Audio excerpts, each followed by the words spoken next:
So you saying कि अगर वो जो बुरा हुआ है आपके साथ, वो कहीं न कहीं आपके सबकॉन्शियस माइंड ने अट्रैक्ट किया है। तो कुछ भी आपके अट्रैक्शन के बिना आपने इजाज़त दी तो हुआ। तो अब जो जो आए दिन हम, सॉरी थोड़ा-सा एक एक्सट्रीम क्वेश्चन पूछ रहा हूँ, पर जो आए दिन हम सुनते हैं कि रेप हुआ है, मर्डर हुआ है, तो वो क्या अट्रैक्ट किया है किसी ने? देखिए कहीं न कहीं अगर आपकी एनर्जी में उसकी टेंडेंसी नहीं थी, तो वो नहीं होता क्योंकि हम तो मानते हैं ना कि सब कुछ भाग्य से होता है। पर सामने वाले की तो एनर्जी में था, उसके सबकॉन्शियस में था कि मेरे को तो ये गलत करना है। लेकिन उस समय आपके लाइफ में वही इंसान क्यों आया? आप किन लोगों को अपना पार्टनर चुनते हैं? आप जहाँ पे जाते हैं, कौन आपके बॉस बनते हैं? आप किन लोगों के साथ अब जैसे कि मैं एक टैक्सी में बैठी हूँ, हुँ, हम तो ये समझते हैं कि कुछ भी कोइंसिडेंस नहीं है। हुँ, वो टैक्सी ड्राइवर आपके साथ क्यों है? हुँ। आप तो कोई दूसरे टैक्सी में बैठ सकते थे। क्यों हुआ? आपने इसी टैक्सी को, इसी ड्राइवर को क्यों चुना? सबकॉन्शियसली चुना ना, मैंने थोड़ी सोच के चुना।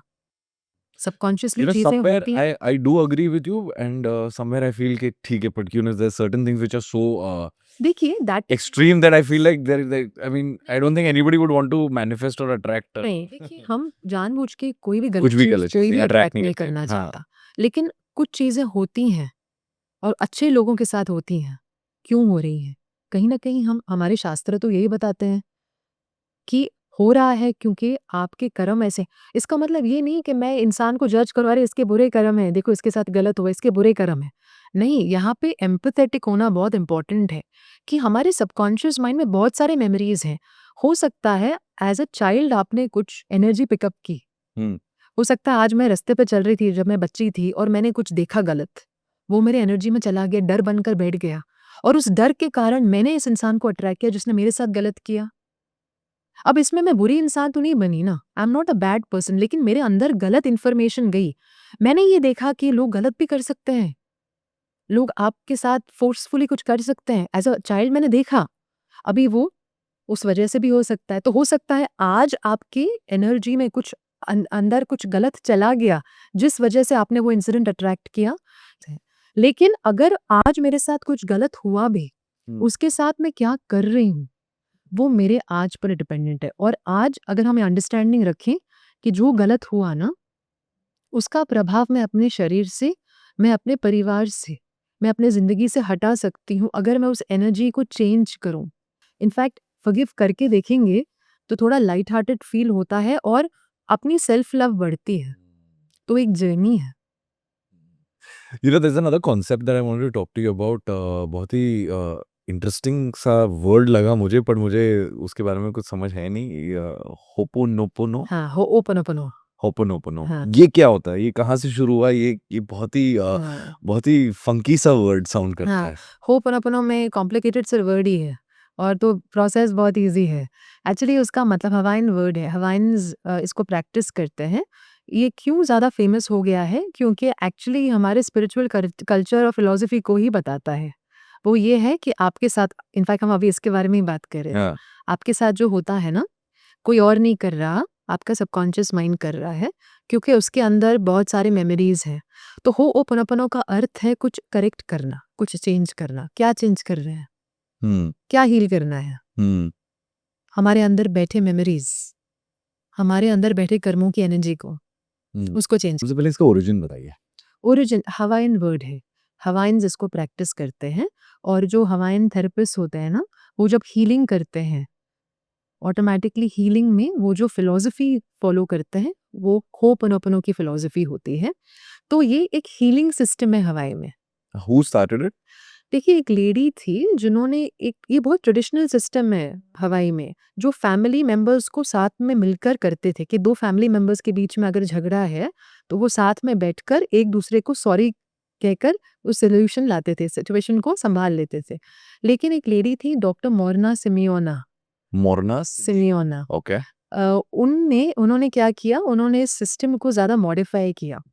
क्योंकि पहले जो फ़ॉलो होता था वो ये होता था कि एक-दूसरे को माफ़ कर देंगे तो सिचुएशन रिज़ॉल्व हो जाएगी। उन्होंने कहा कि नहीं सिचुएशन रिज़ॉल्व तब होगी जब हम अपने सबकॉन्शियस माइंड को चेंज करें। हुँ, तो उन्होंने होओपोनोपोनो की एक नई सिस्टम बनाई जिसको हम सेल्फ आइडेंटिटी थ्रू होओपोनोपोनो कहते हैं। यानी आप अपनी आइडेंटिटी रियल सेल्फ को आप पहचानो और इस तरीके से होपोनोपोनो प्रैक्टिस किया गया कि आप दूसरे को होपोनोपोनो नहीं करवा रहे, आप दूसरे से बात भी नहीं कर रहे हैं, अगर मुझे कोई प्रॉब्लम है, जैसे क्योंकि चाइल्डहुड ट्रॉमा है, या मुझे पैसे चाहिए, नहीं आ रहे हैं, या मेरे साथ कुछ गलत हुआ है, तो होपनोपोनो सिस्टम क्या कह रही है, क्या फिलॉसफी फॉलो कर रही है? सबकॉन्शियस माइंड को हील करो।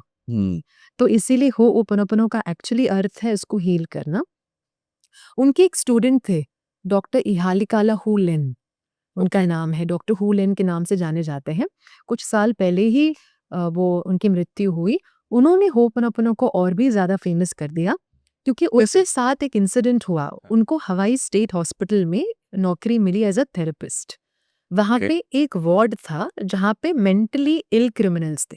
अब उनको मेंटल पेशेंट्स थे वो, लेकिन विद क्रिमिनल बैकग्राउंड्स।